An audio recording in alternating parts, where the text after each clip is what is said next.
Hello, everyone. I'm Kevin Gosztola, managing editor for Shadowproof. I also curate the weekly newsletter, The Dissenter, over at Substack.com. And I'm joined by Stefania Maurizi, who is a journalist in Italy. She's with the Italian daily Il Fatto Quotidiano. She's spent 14 years with the Italian news magazine L'Espresso and La Repubblica. She worked on joint publication of materials for WikiLeaks and with Julian Assange. And she's joining me to discuss and talk about the case against Julian Assange and also some developments in the Spanish case in Spain. So thank you for joining. Thank you, Kevin. Thanks for inviting me. And we are waiting for hearing whether there is anything real about these news rumors about presidential pardon. Yeah. And as we record this, just so people know, and everything's fluid and constantly changing, it is the 14th of December as we have this conversation. So, yeah, there's a lot of rumor and a lot of attention to the possibility of a pardon from President Donald Trump before he leaves office for not only Julian Assange, but also Edward Snowden has had quite a bit of discussion. We know that the prosecutors have recently brought him into the case within the past year because of the assistance that WikiLeaks provided in helping him leave Hong Kong. But what I want to start off with is you were questioned by the Spanish judge about what took place with UC Global, this private security company that engaged in an espionage operation against the Ecuador embassy while Julian Assange was there under asylum from the Ecuador government. You're a journalist who visited Julian Assange in the embassy, and so you were able to share some details about your experiences being spied on and targeted by this firm, which we believe has been backed up by the U.S. government and some intelligence agency in some capacity. Would you describe what you had to tell the court and what exactly you wanted them to pay close attention to as they deliberate and decide whether there were privacy offenses committed against Julian Assange? Yes, definitely. So basically, I was questioned as a witness, but I was also targeted as a victim. So I'm both a witness and a victim at the same time. So basically, you have to realize that Julian Assange took refuge in the embassy in June 2012, and I visited him there many, many times from the very beginning, basically in November 2012. And at the beginning, it was quite a friendly atmosphere. There was no concern. And we were just requested to provide our passport and electronic devices like phones. But it was a very relaxed atmosphere. But what was initially a very relaxed atmosphere, it became a very kind of prison-like atmosphere, especially at the end of 2017, when I was heavily targeted. By the way, and they unscrewed my phones secretly as I was meeting Julian Assange, and they put hidden microphones, and we were. So I have a video of me discussing our journalistic work with Julian Assange, and they were recording. So I was not aware that the cameras were able to pick up the audio in addition to the images. So it was really shocking. What the judge asked me, what I was asked to provide, it was basically any precise information on whether I was aware this audio recording by the cameras, and of course I was not aware. I couldn't imagine. I mean, we expected those many kind of surveillance, of course, because from the very beginning we could see hundreds of cameras and police, Scotland Yard agents, and vans and automobiles and people around. So we could expect, of course, heavy surveillance, but we could not expect they would put the microphones inside the toilets, women toilets as well. They put these hidden microphones all around the meeting room, and they put this audio. The cameras were basically equipped with this audio, so they were basically secretly recording us. So we were very shocked, and the judge asked, and the lawyers as well asked to reconstruct precise episodes inside the embassy when I was there and when I was targeted as well, because unfortunately I was heavily targeted. And you have to realize that when they got access to all my devices from the USB sticks where I had very important information, which fortunately was encrypted, and they got access to all my devices, all my phones and iPod and whatever, and they took pictures of all of them, which I wonder why they took pictures of all my devices. And this happened in December 2007, the 29th and 30th of December 2007. And that was basically 1 month after my lawyers, my UK lawyers, and I discovered the fact that the UK authorities had destroyed crucial documents about the Julian Assange case, even if the case was still ongoing, highly controversial, highly high profile.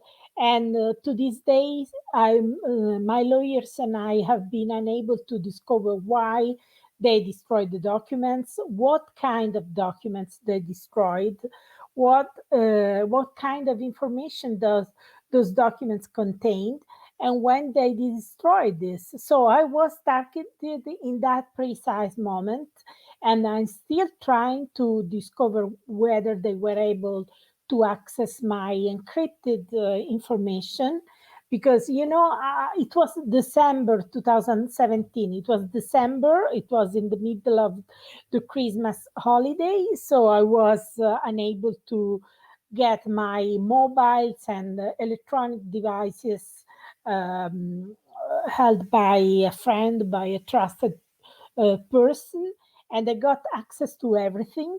And now I absolutely want to go ahead with a criminal complaint. So I'm not just a victim, I'm not just a witness in the case, but I'm also a victim, and I want absolutely they pay a price, and I want to discover what really happened, because fortunately there is an ongoing investigation in Spain, a serious criminal investigation. So I have hope that the judge is serious about these crimes, is serious about to discover what really happened, and I absolutely want they investigate it, and I absolutely want to discover whether they access my encrypted information, whether they were able to decrypt it, because for me it's crucial. You have to realize that the reason why back in 2008 and 2009 I started contacting WikiLeaks, it was precisely because I wanted to learn from them how to protect sources using encryption. So 11 years later, I want to discover whether I was actually able to protect sources and the important information I had with me during my visit inside the embassy. As is evident, there has not been a whole lot of uproar, it seems, worldwide about what happened with the targeting of Julian Assange in the embassy. Uh, there were at least a half dozen, if not more, journalists who were targeted when they visited. Yet we know that some of them have stayed silent and haven't said anything about what happened to them. And it is unlike, I think, any precedent in U.S. history, at least, but also globally. I imagine most of the time that this has taken place, especially if the U.S. government was behind it, there would be some uproar if it involved the FBI, if it involved the CIA, or whatever intelligence agency was targeting these people. Uh, it would be seen as a part of the violations of freedom of the press. And it should be, I think, treated with as much outrage as we see of the US government. So, would you like to comment on that? I mean, so far we've seen the reports from El País. We've seen some reporting on particular aspects of this from Max Blumenthal over at the Gray Zone. There just hasn't been a whole lot of coverage about what went on in relation to this case that's going on in Spain that I think is of a lot of importance. I completely agree. I mean, I was not the only one targeted, and Julian Assange was not the only one who was targeted. His partner Stella Morris was targeted, and everyone very close to him is. Their first child, Gabriel, was targeted. They tried to get his DNA. So, I mean, it's pretty disquieting. And it was not just us, but even the Washington Post journalist, for example, the national security correspondent Ellen Nakashima. She was targeted as well. Her phone was unscrewed. No, her SIM card was taken out, and they took pictures. And I wonder why she is so silent. Or I wonder why she hasn't filed any criminal complaint. I did, and I absolutely want to discover what happened, who is responsible for this, what they did precisely. So, I mean, I'm pretty upset about this silence. I'm pretty upset about so little reporting by the press, and you can imagine if Putin had done something like this, it would be a worldwide scandal, and we would read press report all around the world. But in this case, we haven't heard all these outrage, as you said. So it's pretty, it's pretty disquieting, the silence. And I think just generally there's a feeling of being uninformed about what is happening in at least with Spain. I think that there is a decent amount of basic reporting about what stages we're at when it comes to the extradition case. And we all know that on January 4th, on the 4th of January, we'll be getting the decision from Judge Vanessa Barretzer, but I just don't think that people know where things are with the Spanish judge. There isn't an appreciation of the fact that the US government, similar to these torture and war crimes investigations that we know from WikiLeaks, were thwarted, were undermined, were interfered with by officials, that there has been apparently a kind of impossible demand made of the Spanish judge to reveal the identities of two of the key witnesses who have come forward from within UC Global to share testimony about what they saw and observed. And so, continuing on this particular line, I'd like you, because you provided testimony in the extradition case that was presented in September, I'd like to hear from you about uh, I know you had a meeting with Julian Assange on September 27th back in 2010. And this was when uh, his targeting from the US government began to steadily escalate and grow in its severity. And we know his luggage disappeared under suspicious circumstances when he was returning from Stockholm. But you had some words to share with the court about what you heard from Julian and what you think this was related to. Could you speak to this meeting you had with Assange? Yes, that was. You have to realize that that was more than 10 years ago. Basically, it was the 27th and 28th of September 2010. And you have to realize, Kevin, that that was the last time I met Julian Assange as a free man. So I have worked for the last 11 years with Julian Assange, and that was the last time I met as a free man, because all in the following years, since September 2010 to this day, I never met him again as a free man. Initially, I met him in Ellingham Hall, basically where he was under house arrest, and that was basically in 2011. Then I met him for 7 years inside the embassy, and now he's in prison. So that was the very last time I met Julian Assange as a free man. He was flying from Stockholm, where he had just released the Afghan war logs, because the Afghan war logs were published the 25th of July 2010, but they were still considering whether to publish the whole set of documents, because they had 15,000 documents which were still unpublished. So we had planned for this meeting in a month before, in August 2010, and he had ended up in this weird investigation, the so-called rape case, which is an incredible story, and I want to discuss that as well.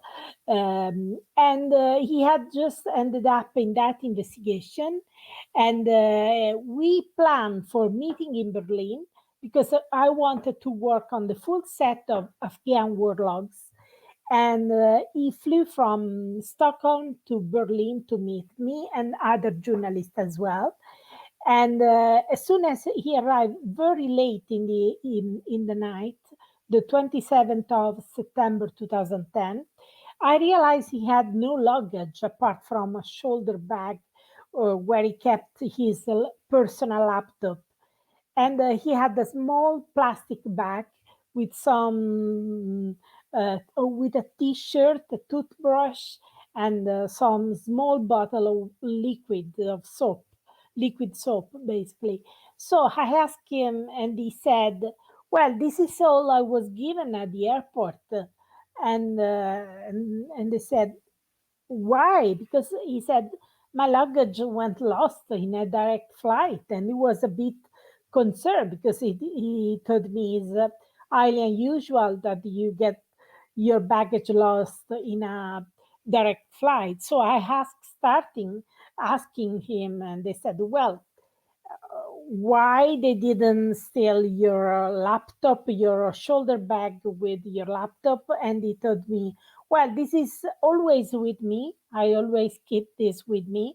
Whereas the baggage with three encrypted computers, he could not bring everything with him. So, and these three laptops, encrypted laptops, disappear into nothing. So when he arrived, I noticed he had nothing, and he and his organization have tried to get these computers back, but they never surface again. So they disappear from nothing. basically at the airport. And the morning after our meeting, the 28th of September, we went to a cafe in Alexanderplatz. We discussed basically, I witnessed the call from his lawyer, Swedish lawyer, telling him, look, the prosecutor just issued an arrest warrant for you. And he said, why they want to question me? I was in Sweden for 6 weeks. Why didn't they question me?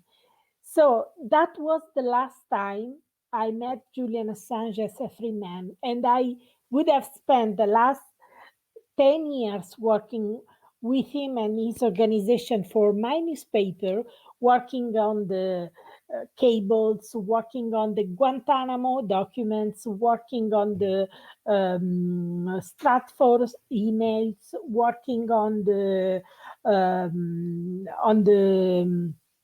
files about the global intelligence files, working about the spy files, working on the NSA interceptions, world leaders, always with Julian Assange under confined in the embassy or initially at the under house arrest. It was so unbelievable that he has done such a huge amount of valuable, crucial work, always detained somewhere.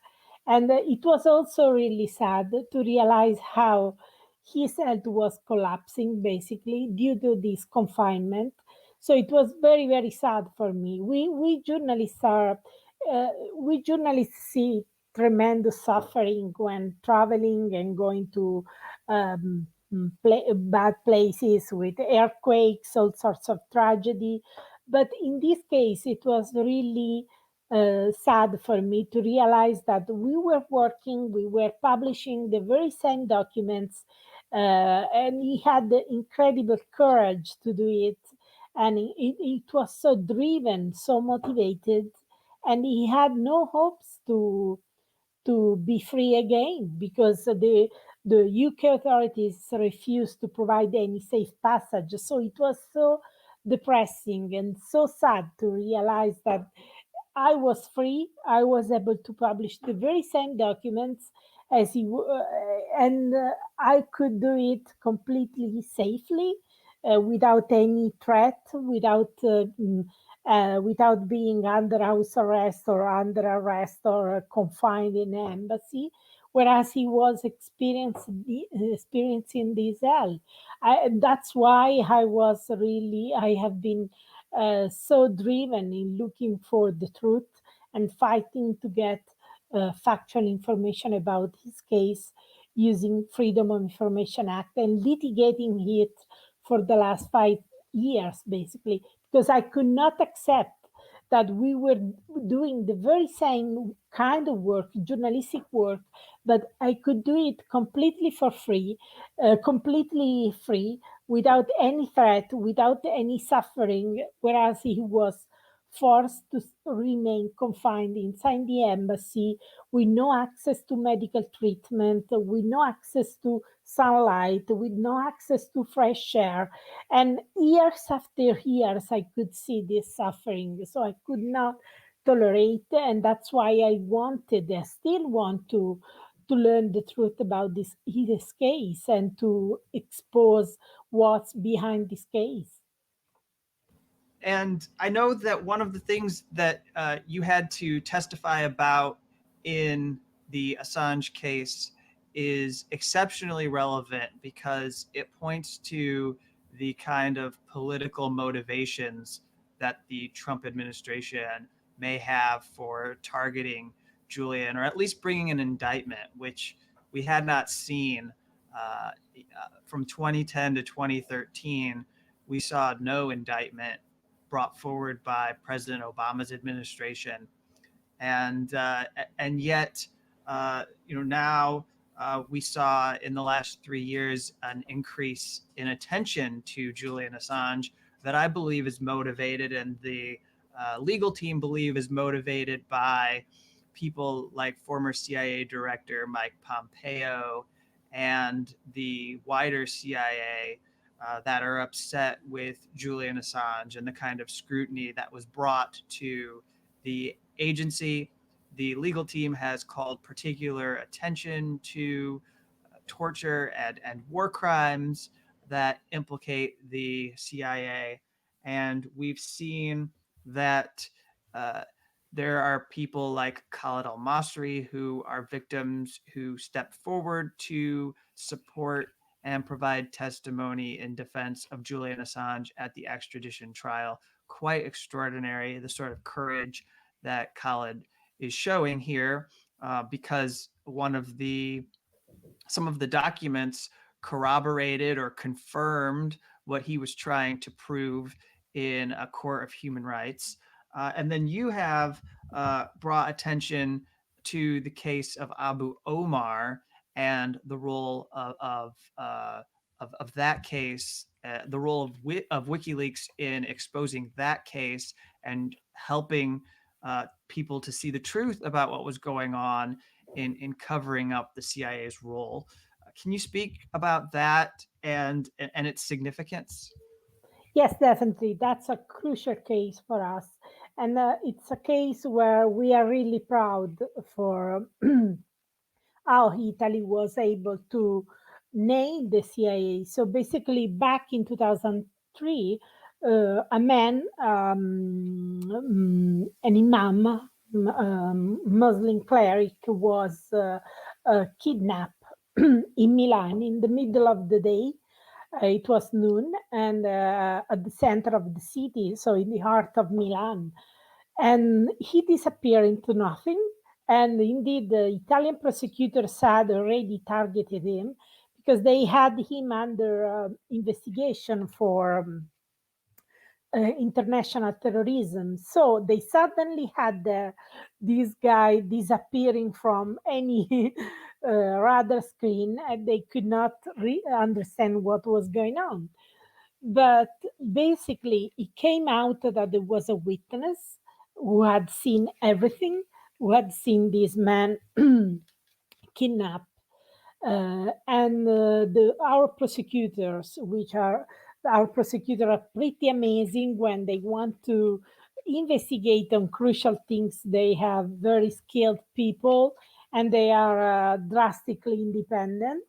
So they were able to discover everything. They were able to discover, they used phone metadata in order to discover who were the guys involved in this operation. And they were able to establish that that was a CIA extraordinary rendition. And they were able to do so only thanks to the phone metadata. So this, I want to stress this to make you realize how powerful this data. And we give away all this kind of data. We think, well, there is no content at all, because you don't have the content of your phone conversation when you have phone metadata. You just have the information who you are calling, when, from where, for how many minutes, and so on. But that was enough for our prosecutors to discover who were these guys, these 26 Americans, most of them CIA agents, who were responsible for the extraordinary rendition of this Milan cleric. So they were able to find them, to discover who they were, and to put them under investigation, to charge them, and to put them under trial in absentia, because our laws allow to have this trial in absentia, because of course the US was not willing to extradite them to Italy. So they were tried under, in absentia, and they were sentenced. So Italy was the only country which was able to have a final sentence and to convict these 26 Americans, most of them CIA guys. So we were very proud. We were very proud because no other country was able to do so. And we had basically reporters from all around the world coming to Milan and asking our prosecutors for this information, because for the first time we had factual information about this CIA extraordinary edition. So media all around the world were interested in covering the case and getting factual information about this secret CIA operation. So we were very, very proud. But none of them was ever put in prison. None of them spent a single day in prison. Why? We could guess pressures from the US, of course, because we know that our Italian politicians are experience all sorts of pressure on whatever, on troops, Italian troops in Afghanistan. We are there from the very beginning, since 2001. We experience pressure for our bases. We are the only country with two new nuclear bases. We are the European country with the highest number of US nuclear weapons on its soil. So we experience all sorts of pressure. So we could guess US pressures in this Abu Omar case. But until I got access to the cables, I could not have evidence of this pressure. So it was amazing when I got access to the US diplomacy cables, only thanks to Chelsea Manning and WikiLeaks. It was amazing to get evidence of these pressures, because thanks to the cable, it was possible to provide evidence that the US diplomacy had put pressures on Italian politicians, because they could not put pressure on prosecutors, as our prosecutors are drastically independent. So they put pressure on politicians, and the politicians never forwarded this arrest warrant for extradition purposes to the US. So 6 justice ministers refused to forward this arrest warrant. So at the end of the day, these people never ever got in prison, even if they got a final sentence, final judgment. They never ever spent a single day in prison. And as a matter of fact, the European Court for Human Rights condemned Italy, the only country which was able to nail the CIA agent and to get a conviction, was finally condemned by the EU, the European Court of Human Rights, because we granted, our politicians granted these people impunity, total impunity. So without these cables, it would have been impossible to have evidence. We could just guess. We could, of course, imagine this kind of dynamics behind the scene, but we could never ever get evidence. So it was amazing. It was a reporter dream, an investigative journalist dream. And to this day, they cannot deny that this was real. Was not maybe a theory, or maybe something we could guess, a rumor. Was real, because we have there the US diplomacy conversations and pressures on Italian politicians. We have all their names. We have the names of the justice minister and so on. It was amazing. And this was possible only thanks to the extraordinary courage of Chelsea Manning, the source, and WikiLeaks. Without them, it would have been absolutely impossible. That's why it's crucial. There is no other way to get this kind of information. And you have to realize how crucial it is to have factual information about such extremely serious crime, extremely serious violations of human rights. So I'm absolutely convinced that this information and this kind of journalism by WikiLeaks it definitely provide a valuable service.